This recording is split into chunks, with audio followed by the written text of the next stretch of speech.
మంచి దేవుడే, కానీ రెండోదంటే ఆయన రోషణ కలిగిన దేవుడు, ఆయన కృప వార్త కలిగిన వాడు, ఆయన కృప శుభము కలిగిన వాడు.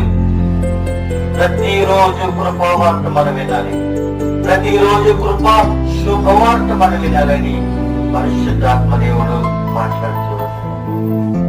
మరి ఒక మాట మనం చూస్తున్నట్లయితే అదే కీర్తన గ్రంథము 65వ అధ్యాయము 4వ వచనములో చూసినట్లయితే, నీ ఆవరణములో నివసించినట్లు నీవు ఏర్పరచుకొని చేర్చుకున్నవాడు.